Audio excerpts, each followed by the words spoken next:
coming to this session. I hope everyone can hear me at the back. I'm Jill Aiken, I'm Director General of Professional Services at DWP, and that's a department that really understands about the challenges of change that we've got and that we're going to be discussing here today. We all know that the day job is huge. DWP, 20 million customers, spending 3 billion quid a week. These things all take huge, huge amounts of muscle and commitment. We also have welfare reform on the agenda, the biggest changes to welfare and pensions for a generation. And on top of that, we know we've got to spend less money. How are we going to do it? Jon Thompson, I'm delighted to introduce alongside Richard Heaton. Jon has a wealth of experience on the money side. He has played a part in all sorts of parts of government, from Ofsted to education to Treasury, and is now managing one of the more difficult budgets, that of the Ministry of Defence. So he's got a wealth of thought about how to tackle these challenges. He's going to speak to us for a while, talking about his take on these challenges, and then we'll open it up for questions. I'll act as a compere. We've got roving mics. Do ask us whatever you feel you would like to. And Jon, together with Richard Heaton, who is the Permanent Secretary at the Cabinet Office, as well as being our most senior drafting lawyer in government, the way in which people join up their jobs these days is part of the change agenda, I guess. They will answer your questions, and we'll finish just before noon. Jon. Jill, thanks very much. Well, can I first of all say thanks very much for coming and thanks very much for asking me to talk a bit about change, reform and the challenges that we face, and I'm very happy to do that. The Ministry of Defence is currently going through the biggest transformation in Europe, and that's not our own claim. That actually is a statement from the Institute for Government's recent review of the Ministry of Defence. We have 18 transformational programmes. One of those is implementing the civil service reform, and one of those is implementing the 53 recommendations that Lord Levine left with the MOD in 2011 when he did an independent review of the way the MOD works. So that's just two of a subset of 18 transformational programmes. So I joined the civil service in my early 40s in 2006, and since then I've got to say I've been really impressed with the qualities of the people that you meet. And I suppose I joined the civil service with the preconception that what civil service did was policy development, but I wasn't really clear what else they did. And for the MOD, more than 98% of civil servants actually don't work in the traditional kind of space of policy development, the one that, if you like, the Daily Mail would say were classic civil servants. More than 98% of civil servants in the MOD do something in operational delivery, or project management, science and technology, all of those kinds of areas. And there are incredible people working in those kinds of spaces. And outside you'll find some really tremendously interesting stands from the MOD, which has a massive presence in Bristol. So why have a civil service reform plan then if there are people within the civil service doing fantastic things? Well, I suppose from my perspective it was, did we really have enough capacity and capability to face the challenges that we need to tackle now and we need to go into the future? So to give you a very specific example from the Ministry of Defence's perspective, it's not obvious that the digital agenda is one that particularly applies to us because it's been, rightly framed in terms of interacting with the public, in terms of public service delivery. And for us, actually, the MOD doesn't particularly interact with members of the public in that kind of traditional public service delivery way, although we have a big community of veterans that we need to address and have a more digital service with, and we've implemented that. The challenge for us in digital is the internal digital agenda. We do not have, at the moment, in my opinion, a satisfactory internal digital agenda, a technology agenda that enables people to work in a much more modern way. We attempt to run more than 400 different business applications on a single information technology system. For those of you who work in the MOD, you'll be familiar with what that is, DII. And I don't find that particularly satisfactory. I don't think it's actually serving the needs of everyone in the MOD very well. We are not really able to interact in the way that you could do if we invested more and we solved that digital agenda. So that's one of the reasons why I thought civil service reform was essential. But I also thought it was essential in terms of a renewed focus on skills and on learning and development. The board this year in the MOD has increased significantly the learning and development budget. Now, whether our constituent organisations, the MOD, can then use that is for them to decide. But we, the board, have decided that that is a significant improvement. We needed to significantly improve learning and development and the funding of learning and development and the offer that you had, part of which is civil service learning, but also in our case the Defence Academy. How do we improve learning and development? How do we make sure that we've got the kind of partnerships that we need, both within the organisation and beyond? So how do we align ourselves with the shared services agenda across government, and how do we bring the best of the private sector to work with the best of the public sector? And again, there's a standout there on Defence Business Services, which we think is a kind of groundbreaking deal we've done with Serco, where it's still retained within the Ministry of Defence, but it's run by the private sector. There are a couple of the civil service reform plan changes which I particularly wanted to highlight. The first of those is on project and programme management. For us, PPM is a really essential part of our business. We spend about £7 billion a year on equipment projects, £1 billion a year on infrastructure projects, and we have this massive transformational change programme. And we have some fantastic programme and project managers querying whether we have enough of those. And the development of the Major Projects Leadership Academy, which the Cabinet Office set up with Saïd Business School in Oxford, I think was a tremendous development. We have been working very closely with the Major Projects people on what's the best that the Ministry of Defence can offer in terms of project and programme management. We've had a Centre of Excellence for a number of years. Many of the things that we were already doing were adopted as being best practice, and then it's been expanded.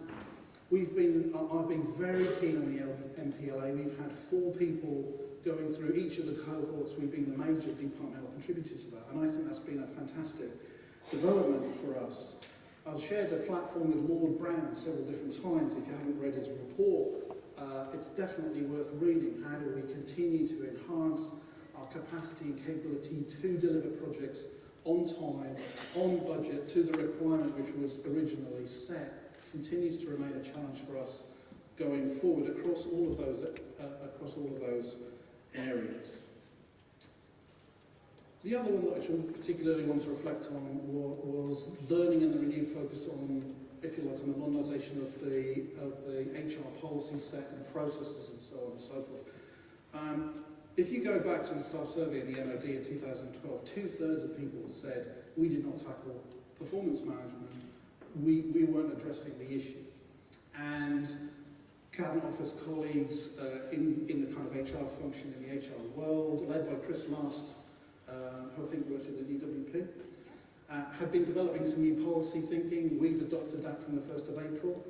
We've adopted it with a new arrangement on non-consolidated awards. Now, it has not been universally well accepted, but I would reflect back.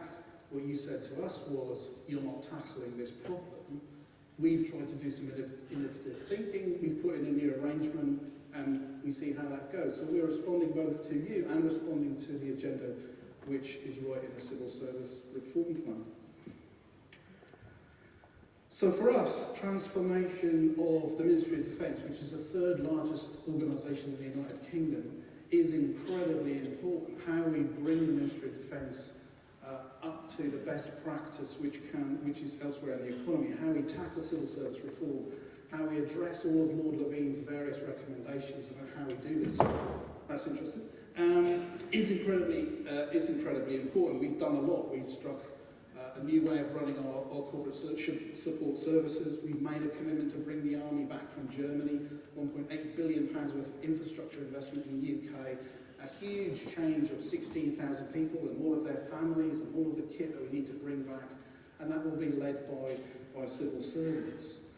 Today, this afternoon, the Secretary of State will make some far-reaching announcements on reserves, and our approach has been to think of it in what we call the whole force concept. What's the best mix of civil servants, contractors, reservists and the military? How do we get the best blend of all of those things? And we're working on that. On the infrastructure organisation, we're going through how do we get the best of the private sector to work with our defence infrastructure organisation. The DIO, the Defence Infrastructure Organisation, is actually big enough to enter the FTSE at number 3 on its own, and it's just one of 7 organisations within the MOD. Now, we do some great work in that particular area, but are we getting the best practice which we could get from having a partner? So we're out in the market with that. We've engaged a partner on how do we transform IT? How do we bring to you the best of what could be done outside? So we're doing a huge amount of things across the piece. But for me, the remaining challenge, if you like, with the MOD is how do you go deeper than that? How do you change the culture of an organisation like the MOD? How do you change the behaviour within the MOD? And we came out with this thing called Be, Think, Do. Be a leader, think defence, and do it better. And it sounds a bit cheesy in a sense, but it was kind of we thought it was really clear that that was the kind of behaviour that we wanted. That was the kind of culture we wanted. We wanted people to take responsibility. And so part of our reform is about delegation. So there's been significant delegation from the board down to the services and the other organisations with the MOD. How much further can that go? Some head office functions have been reduced by more than 70% as a result of that shift in power, if you like, within the organisation. How much further can we go? We've launched a red tape challenge. How do we remove as much bureaucracy from the organisation? Most fantastically, the Ministry of Defence has taken bureaucracy to a completely new level. There are more than 900 corporate policies, including telling you how to put up a tent, how to write sentences and balances between active and inactive verbs and all this kind of stuff. Just, taking the specification of corporate policies way beyond what I think is reasonable. And the red tape challenge is to try and cut that down, try to empower people, try to delegate as much as we can. So the board's taken the first steps. Long journey for something like the Ministry of Defence, given its history of how it got to where it got to in 2011, but we think we're making the right moves. And lastly, in the kind of cultural space, trying to significantly increase the amount of communications which is available within the organisation. Whether people agree with my views as the Permanent Secretary or those which I express on behalf of the board or not, you can't get away from the fact that we are trying to communicate as openly as we can, was because I don't think that the board and my predecessors particularly engaged in terms of communicating and listening and feeding back and so on. So we've deliberately tried a programme of how do you communicate more, engage more, and so on.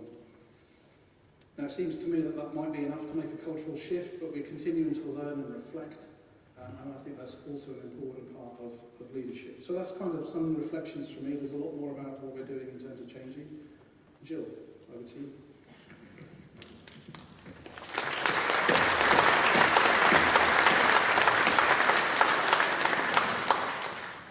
John, thank you very much.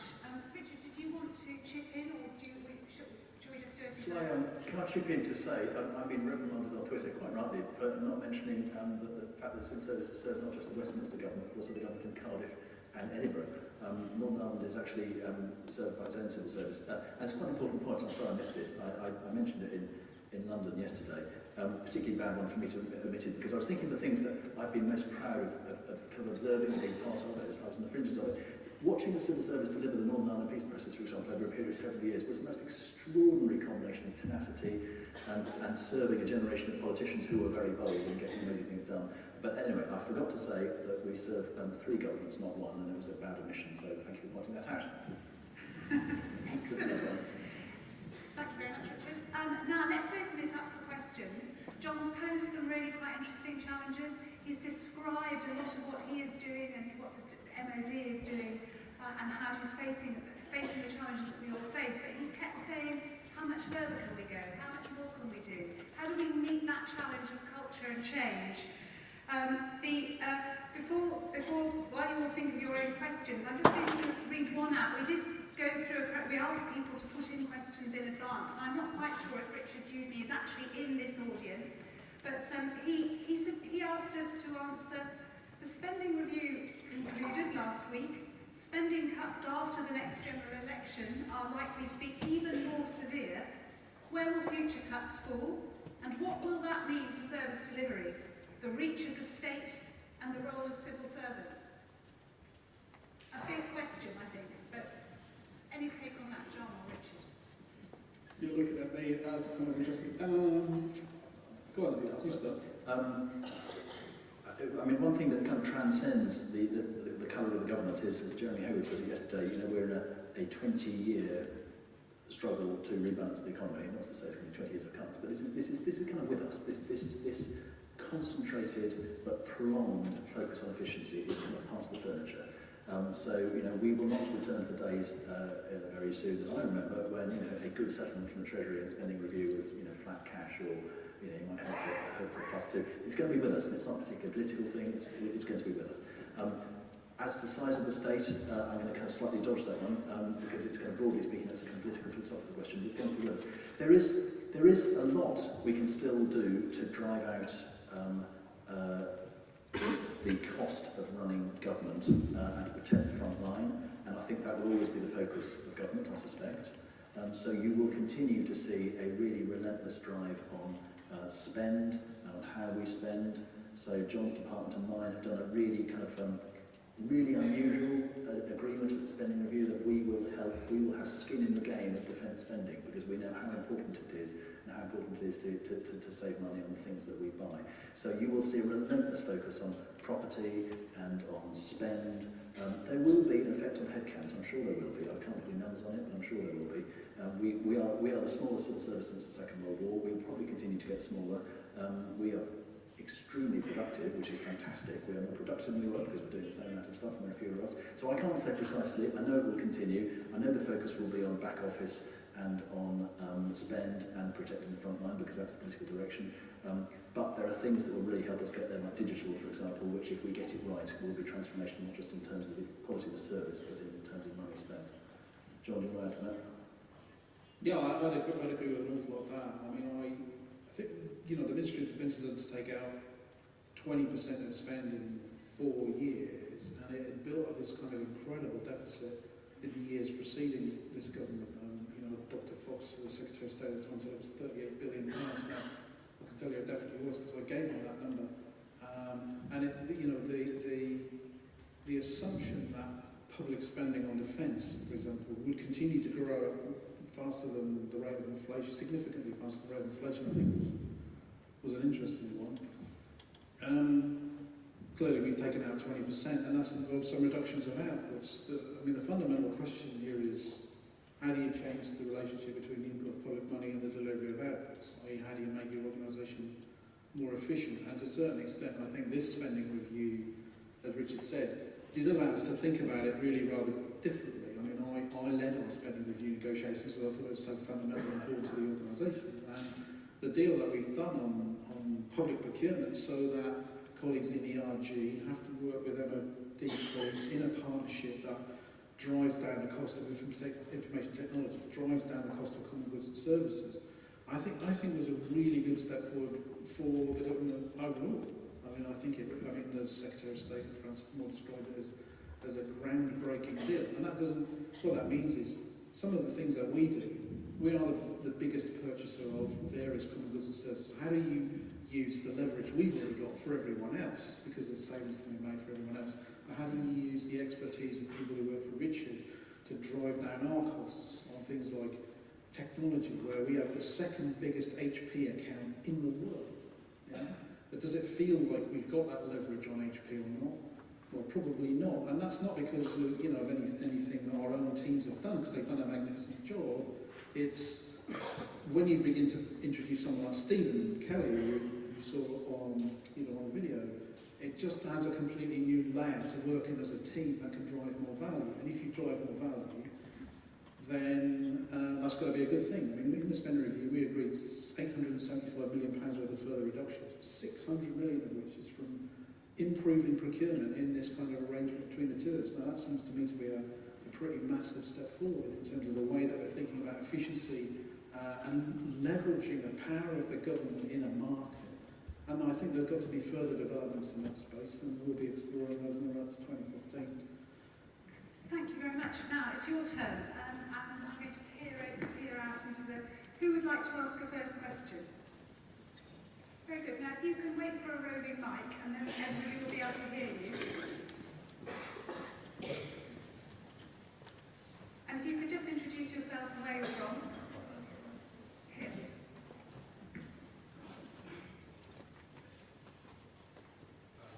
I'm Noel Ganga and I work at the MLD in finance. I think it was Richard, the PM, who said we should aspire to be the best civil service in the world. Do we benchmark against other countries? If not, do we plan on doing so? I love your opening. It was either Richard or the Prime Minister. Never had that confusion before. Do we benchmark? I don't think we do scientifically. The recent what's the name of the think tank that did that recent piece of work for us, IALS, looked at some international comparisons. The ones we tend to look at are the ones that are familiar to us, it occurs to me, and I get the same when we do comparative work on our legal system. So we tend to look at Australia, New Zealand, a lot of Canada, because it kind of looks and feels a bit like us. I think the really interesting examples, so I don't know the answer to your question, where do we fall on the benchmark? I'm sure there are studies measuring certain things. But I think some of the countries we ought to look at probably more are, for example, some of the Scandinavian countries, some of the North European countries that are kind of similar to us. Because I think there are lessons there about public trust in institutions and the structure of government, which are quite a long way from our quite traditional Victorian departmental structures. And I think, just on the theme of doing things radically different, I think borrowing examples, this is probably for the next generation of civil service reform, borrowing examples from departments, from countries which do things radically different, probably have a probably smaller functional central government unit, but a better trust level with the citizens. There's some really interesting learning examples, and I just don't think we've tapped them. So the answer to your question, we do a bit of benchmarking, but not very scientifically. Could we do more? Yes, and I'd go for the Scandinavians and North Europeans rather than the familiar ones. We've done quite a bit. I mean, there are three themes that we've followed over the last 12 months. One has been to do some reasonably high-level analysis between us and the so-called Five Eyes community, which is us, Canada, the US, Australia and New Zealand. And they're very different kinds of defence models, but we've done a reasonable amount of work in that space to swap lessons learned about how do you do things more efficiently in particular. Second thing we've done is we've done quite a detailed analysis, benchmarking between us and France, which is roughly the same size as us and has roughly the same kind of outputs, but does it in a very different way to us. And more latterly, picking up Richard's point, I've been doing quite a bit of work with the so-called Northern Group, which is Denmark, Holland, strangely, Norway and so on. And we've done some Finland, we've done some seminars on at the permanent secretary level about, what do we learn from each other, what do we have to contribute, how are you tackling this issue, and so on and so forth. So there is definitely something, particularly in defence, because it's very difficult, I think, to compare the Ministry of Defence with several other government departments, and so I'm looking for some kind of international comparison. How do you learn? What do you contribute? What can you bring back? So there is quite a bit of kind of away game across the whole of the civil service, going away, learning what you can learn from international comparisons, bringing that back, seeing what you've got to offer. And there's a good deal of interest. It's worth really saying. There's a really good deal of interest in what are we doing, some of which across the civil service is the first time it's been tested anywhere in the world.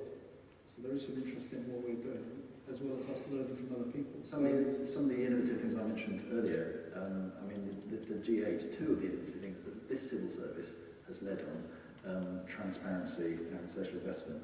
The rest of the world, not the rest of the world, but several countries are clamouring to understand what we're about. So there is this feeling it's a slightly disruptive thing that we're about because of the challenge that we face, and it's kind of spawning these interesting ideas. And I think in some areas we should hold our head up high and realise we're ahead of the curve. But that's not to say it's a benchmark. That's just an observation.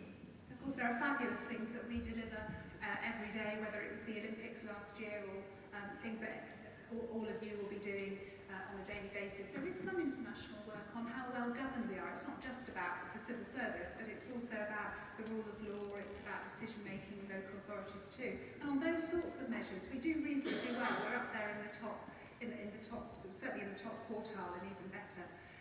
Next question. There's a lady here in the front for the roving mic, and it won't take long to get to you.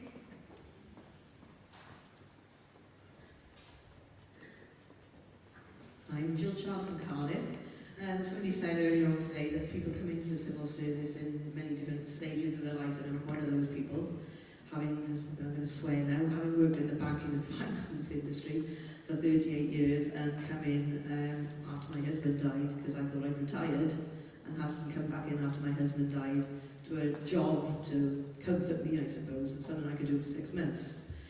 That was 5 years ago now, and I feel that the challenge to be exceptional as a civil servant is something that now I want to try and rise to again after dealing with that situation. And I'm not alone in that, I'm sure. Working mums with children who have now got to an age where they can probably give more back to the civil service and want to be exceptional as well. Through the period of time I've been in the civil service, which is 5 years, I've had 3 different jobs, pension credit, DWP with Job Centre Plus, and now I'm working with a department, lovely department, Access to Work, who are now going through a lean process of our own. The main thing I would like to say is coming into the civil service, I don't know what I was expecting from coming from a big organisation like a bank. But I was surprised that there wasn't more challenging or some channeling really of people with particular skills into the right jobs. I do even find that now with jobs that are advertised, or even jobs that aren't advertised probably is the best way to say it, because when they come at a higher level, instead of looking for people with skills, they are filling them with people who are surplus in grades for that job. So I don't know whether you're going to get those exceptional civil servants coming through if they're not looking at their skills to match the jobs that are being advertised and filling them with people who are surplus in grades of jobs, nothing to do with what they're applying for.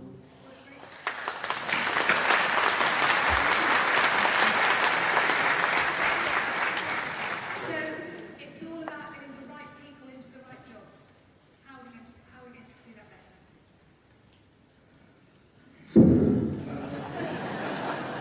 Well, there's a reason why you got applause for that, isn't there? Because it's absolutely bang on, isn't it? I mean, I think it's quite... Look, just pick up the point about the redeployment law. I mean, if you want to use that phrase, of people are service aware. I mean, we have a legal obligation to those people, don't we? And I think it's appropriate that the current processes do go around. Can you fill a vacancy from people who are, with people who've got skills and they're surplus? And I mean, we run a process where if you can match most of it, but you can't match it all, then some learning and development should be offered to you. And I think that's the right thing to do as a responsible employer. Now, the focus here, and I said it a bit in my introduction, has got to be on how do we emphasise learning and development, because certainly in the Ministry of Defence's case, in 2009 and 10 or whatever it was, a short-term decision was made to slash L&D, and I think that was a mistake. That is my perspective. I spoke against it at the time. I don't think that's a particular... I mean, at a time when you're reducing the number of people you've got, then you've got to do exactly what you say. And I think you've got to invest in L&D. I mean, that's my perspective on it. And we took the reverse decision. And I didn't particularly understand what it was. So this year, despite the fact that the budget's gone down, the board's put several £1 million into further investment in learning and development, because I think that's incredibly important to try and improve people's skills to be able to do the jobs in a better way. Have we got this right? I mean, in our case, no, we don't have it right. Are we trying to tackle the problem? Well, we're trying to, but in our case, there are 60,000 people that we're talking about in terms of the number of civil servants, and it's quite a long process to make sure that you get the right kind of processes and policy and skills and learning and development offer in the round to be able to address your problem. So yeah, I'm recognising it's there. We're trying to do something about it. Have we cracked it? No. But we'll try. You want to answer that? Well, thank you very much for that question. And another. There's a lady here on the aisle.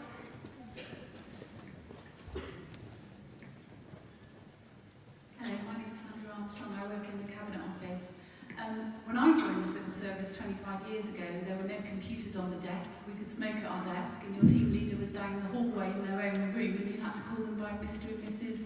Smith or whatever their name was. And I look back now and amazed at how the modern civil service works. And I'm sure when we look back in 25 years, we'll be saying things like, well, of course we deliver digitally, of course we have common security paths, of course we work flexibly and do different things. My challenge as a manager, and I'd be interested to know how you react to these challenges, how in the busyness of change do we create breathing space to try and think of being bold in new things, and in that, is there allowance to, if we're going to try new things and fail, let's fail fast and learn and carry on. I think the challenge is we still flog a dead horse sometimes and don't let it go and move on. So that's a great question. I remember those. I remember starting in 1991, and I come from the bar, which is hardly a kind of progressive profession, but they had funny little word presses on your desk at the bar, and it came to civil service, and there was nothing inside. It was extraordinary. And I remember asking my team leader, "Can we have computers on our desks?" And he said, "It might happen in your lifetime, Richard. It might happen in mine." And that was extraordinary. So we have come a long way. It's just kind of worth logging that. Fail quickly. It's a great Google phrase, I think. There's something really powerful and valuable about that. Finding the space and the time to kind of incubate ideas. It's a really kind of fascinating thing. And sometimes in the Cabinet Office, which is a huge, disparate department, and sometimes I struggle even to kind of work out what the single combining narrative is of the department that goes from number 10 to driving procurement reform to looking after the voluntary sector. And I'm thinking, how can we just get better in the way we support each other, the way we work, the kit we have, the way we arrange ourselves, the way we think. And sometimes the answer is inviting people with license to just kind of do it, to just think of things that they're enthusiastic about. My inspiration for this is something from the part of London I live called Southwark, called guerrilla gardening, where a bloke who lives in a town block in the Elephant, who's a keen gardener, dug up a roundabout, traffic roundabout, a bit of kind of barren land in the middle of a roundabout, and planted, I think rhododendrons or sunflowers. And he started doing this around the Elephant, which is kind of a pretty grimy bit of inner city. And Southwark's first reaction was to arrest him for criminal damage. And then they thought, actually, this is quite cool. And so now, wherever you go where I live, every little bit of earth around a lamppost is full of kind of planting. And I kind of really love this spirit, because if someone does guerrilla gardening, for me in the Cabinet Office, they're not doing it to my direction. I'm sure they get a licence from me or permission if they think they need it. But otherwise, I'm really keen for people to try things and incubate them locally. It's this kind of disruptive idea. Because frankly, you get the best results, you get people using discretionary effort, you get things which kind of give enormous satisfaction, and you're never going to spend time guerrilla gardening if the rhododendrons aren't going to take root, So the kind of fading mechanism is built in as well. So that's not the answer to everything, but I do think we've somehow, in big bureaucracies, we've relied too much on the kind of, the great big change plan and 15 things which go on forever and never get closed down. There's room for that. Transformation has to be planned, and change management is about successful planning, objective, and delivery. But sometimes it's about disruption as well. Is my take on it. Guerrilla gardening in MOD. Does that work? I'll definitely pick up your last point about killing things off. I mean, I'm completely with you. I mean, I think if something's not working or it's flawed or whatever, we ought to be brave enough to kill things off. But just to illustrate the cultural challenge that you've got. I mean, I can remember a couple of years ago, we had an equipment project our equipment projects broadly run in two phases. You have a phase where you assess whether it can be done, and then at the end of that you decide whether you're going to manufacture something. I mean, there are more stages, but broadly it's that. So at the end of the assessment phase, the appointed contractor comes back, says, I've spent £130 million, that's the entire budget, including the manufacture, and I can't make it work. So we said, well, obviously that's pretty disappointing that you spent all that money and it didn't work. Why not? And they tell us, give some excuses and whatever, and we say, well, we'll get an independent review. So we get the professor of nanotechnology at Cambridge University comes along, does a review, and says, well, there's a reason why this project won't work and why you spent £130 million, and that's because in order to meet your requirement, you've got to break the laws of physics. And this comes up at the board, and you know the person who's promoting this project comes along and says, "Well, I've done an independent review, and you know, in order to do it, you know, we'll have to break the known laws of physics. Do you want to carry on?" Well, no, really. And but it took 2 years for that project to be formally closed down. Now, you know, I think, you know, are we going to fail quickly? And once you recognise you've done something that isn't going to work, kill it, knock it on the head and close it down as fast as you can. Learn what you can learn from how you got to that point. Put that back into the system, and hopefully, you know, you improve. I mean, that's my takeaway from it. But don't underestimate the cultural challenge of the people who own what it is that you're trying to do. I won't let you into a secret. There was a discussion about whether we should have a Civil Service Awards, and I hope you're all putting in for the Civil Service Awards. The nomination period is open. There was a discussion about whether we should have Best Failure. But, you know, see how it would play, and there being press stories about Civil Service and all the rest of it. It's quite difficult. But there is something really, really key there about not just stopping things, but encouraging people to do things which might fail. So I'd certainly encourage it. Very good. I'm hearing there a real commission to all of you to go away and be thinking bottom up, what can we do to make things better? How can we be innovative? And our part of the bargain is that we make sure that we control things when they get out of control. So it's top down and bottom up. Next question. We're getting some really good questions today. Two at the back. So the lady on the left. My name is Lucinda Carr. I'm from the MOD in Ship of Lost Souls, that is Abbey Wood. A question for the all panel, I think. I wonder if you could tell us a little bit more about what the senior civil service, as our leaders through this most difficult time, are doing to transform senior civil service as an entity in terms of everything from capability, capacity, performance management skills. Or to put it bluntly, and I apologise to my POS for this in Daily Mail speak, how can we have built up a deficit of 38 billion and no one been sacked?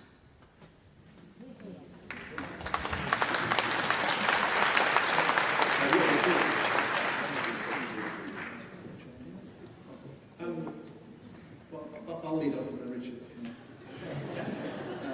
Unless you want to have well, I mean, I think it was disgraceful that the MOD managed to build up a £38 billion record. I mean, you know, that was a lack of somebody taking responsibility and being held to account. And, you know, when I joined in 2009, sat down and, you know, with the finance team and said, well, you know, where are we? And they say we're at £38 billion in a hole, which is roughly 10% of the budget.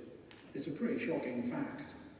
And then you confront people with that fact, and then they basically duck it, and I thought it was pretty outrageous. And there was some significant private grief between me and several other people on the board at that particular time, which, you know, you can't go into in public. And I just don't think that was acceptable at all, frankly. I think it was disgraceful. You know, we tried to sort it out, and sorting it out's been really painful. To come back to where you started, look, I mean, the senior civil service of the MOD, we have done some serious work with them. We brought in a guy called Steve Ratcliffe, who was Gus O'Donnell's coach, actually, and we've been through some very structured sessions with senior civil service that in the MOD, that it's their responsibility to be leaders, what it means to be a leader, you know, that it is your responsibility to communicate and explain and listen and reflect and set a strategy and keep out of the detail and empower other people and so on. You know, but the really shocking statistic for me is, as I said, we're going through the biggest change program in Europe, according to the Institute for Government. 75% of the senior civil service of the Ministry of Defence did not think that change was led very well. And I had to stand in front of them in March of this year, all of them together in Shrivenham, if you know the Ministry of Defence, in Shrivenham, and say, this is pretty disgusting. That's 3/4 of you don't believe in each other. You're not a team. And so we've been doing some very structured work with them on that, confronting them with that they have to be leaders and take responsibility and so on. And then the upshot of that was we had a very, very lively conversation. It was the most interesting day I've spent in the civil service ever. At the end of it, what we gave them was an offer. We gave gave them 7 different things that they could do to improve themselves. And they had to choose at least one. So it could be have a coach or go on some structured L&D to improve yourself as a leader, engage with civil service, learning on structured L&D and so on. So we gave them an offer of 7 different things and then said you've got to choose at least one. And by the way, if you don't choose one and do it, then it's really going to impact on your career because you are not improving yourself as a leader. We've then sampled all of the objectives that senior civil service set to make sure they've all got it in there, and then we'll be testing to see whether they do it. Because it seems to me it's absolutely incumbent on you as a leader to continue to try and improve yourself as a leader. But that wasn't part of the MOD's culture, and I've absolutely been clear, and I think the senior civil service so far has responded to that. The number of people who've taken up coaching offices has rocketed. Had a working one-to-one with somebody about their impact as a leader. So I'm trying to be completely brutal, and this is, it's reasonably public. I've also taken to, okay, if you don't want to respond to this, if you don't want to be a leader, I don't want you to work here anymore. Because it's absolutely incumbent on the SES of the MOD to lead.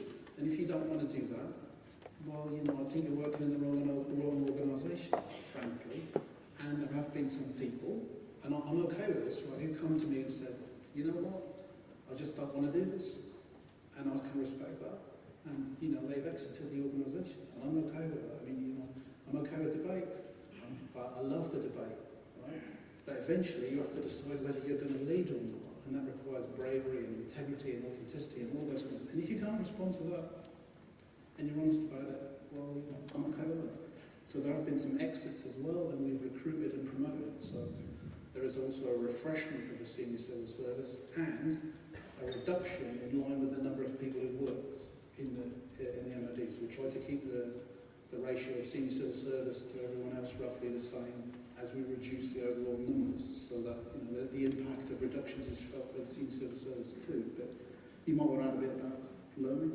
Well, just saying that was a really interesting account of how it feels in a particular organisation, and organisations thought they're going to be different, but none of our organisations is going to succeed, none of them, without an engaged SCS that knows how to lead. It doesn't come naturally, it's something that can be learned. So I think Jill, you're leading a session on leadership later on, I think, I saw the programme right. So I just want to broaden it from the SCS, because it sounds like I wouldn't kind of go into kind of global SCS bashing, because some of those are some brilliant SCS across the civil service, just as there are in all grades. But just to broaden it a bit about this personal responsibility and accountability thing, it's a really, really important theme in the civil service reform plan, because some of what causes inertia and frustration is just individuals not kind of getting that actually the buck stops from them wherever the grade is, or that they can make a difference, or that actually if they just let something go by, or they sit on something, or they squash an idea, the whole thing cumulatively grinds to a halt. So it's this personal accountability.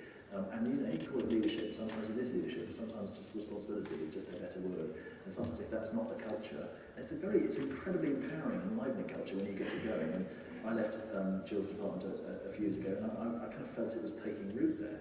This idea that the best leader I've ever come across in civil service, I was doing when I was in DWP, I was doing a sort of back to the floor week in, I think it might have even been this city, a day city with a disability care centre, and there was a bloke called, I think, Hanif, and he was an EO, and he ran a team of sort of 3 or 4 people, and he had kind of got some bit of corporate jargon initiative thing, and he kind of worked out what it meant for his team, and he kind of told me about how they'd rearranged their work or their scheduling to accommodate this, and he just kind of captured it, and he kind of came alive, and he was buzzing, and it was extraordinary. It was kind of almost visible, tangible leadership. So I don't make it an SES thing, it's just that sort of responsibility and really upfrontness, and the idea that you as an individual can work out, cut through the jargon, cut through bureaucracy, and lead your team was just, I remember coming away feeling really, maybe this guy's in the room, I don't know.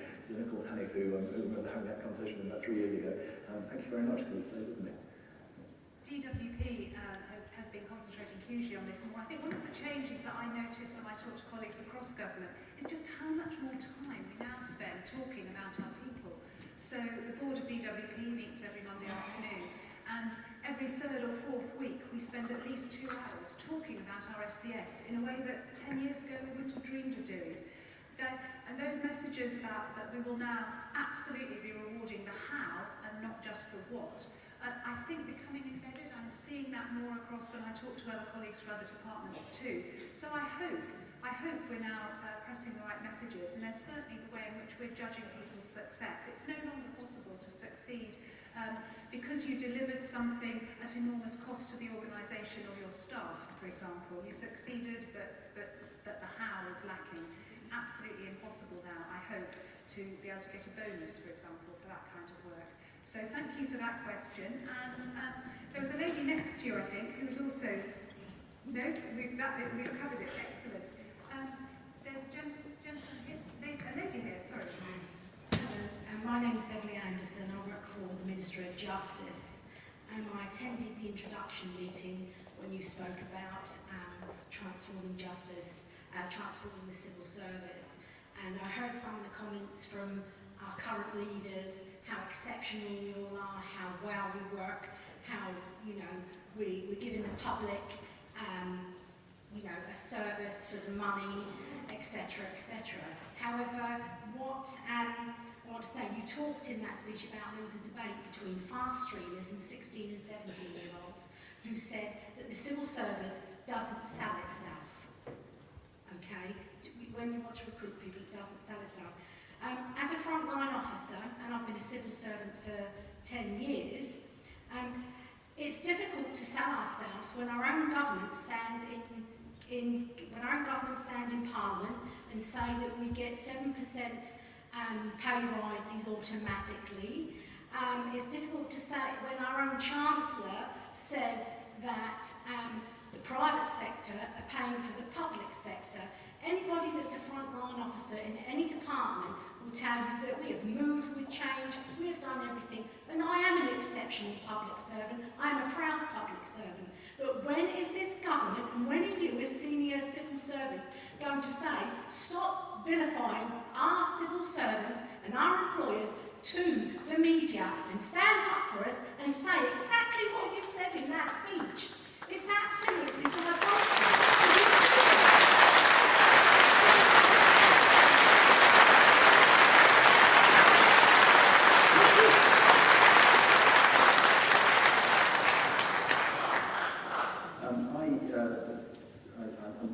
I completely get that.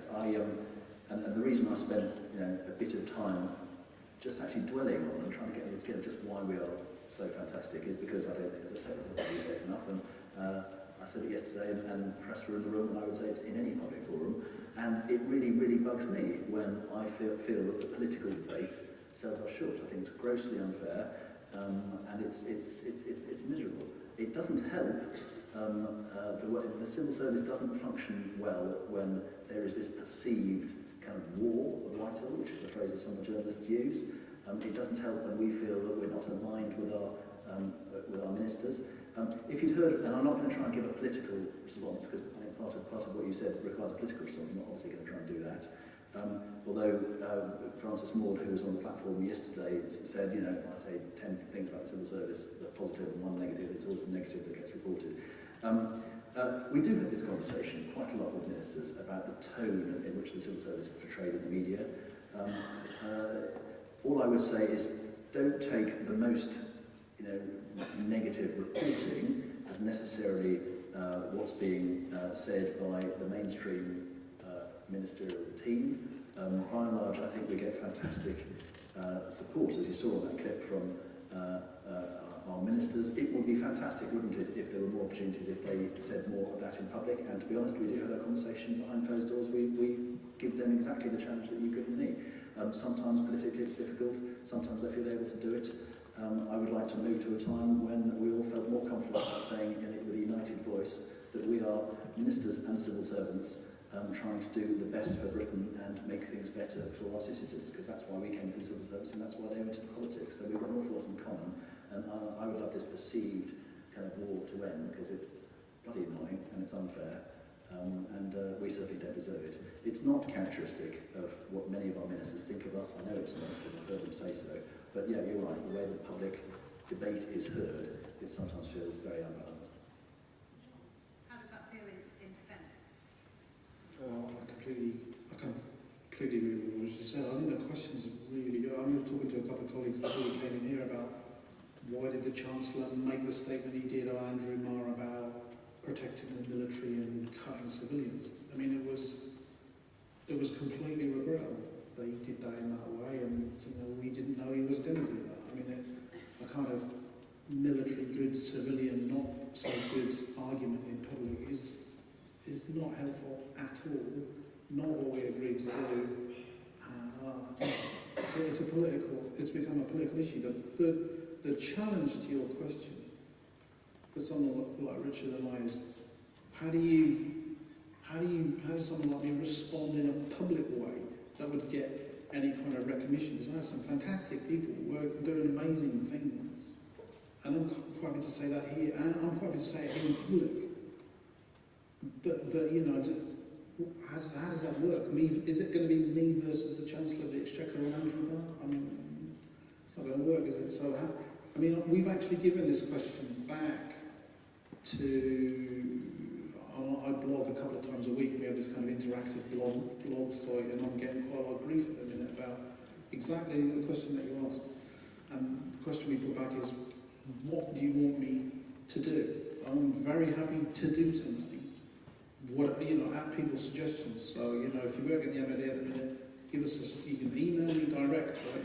You'll get an email response from me, put it on my blog site, give us some suggestions about what else could somebody like me do, because I think this current political debate is not helpful at all. We've come to the end of our time. We've had some really fantastic questions. I'm really grateful to all of you who have spoken so frankly and have spoken from the heart and put questions to Jon and Richard. I hope we've done justice to those questions. I hope you found it interesting. Thank you very much for coming, and enjoy the rest of your time at Civil Service.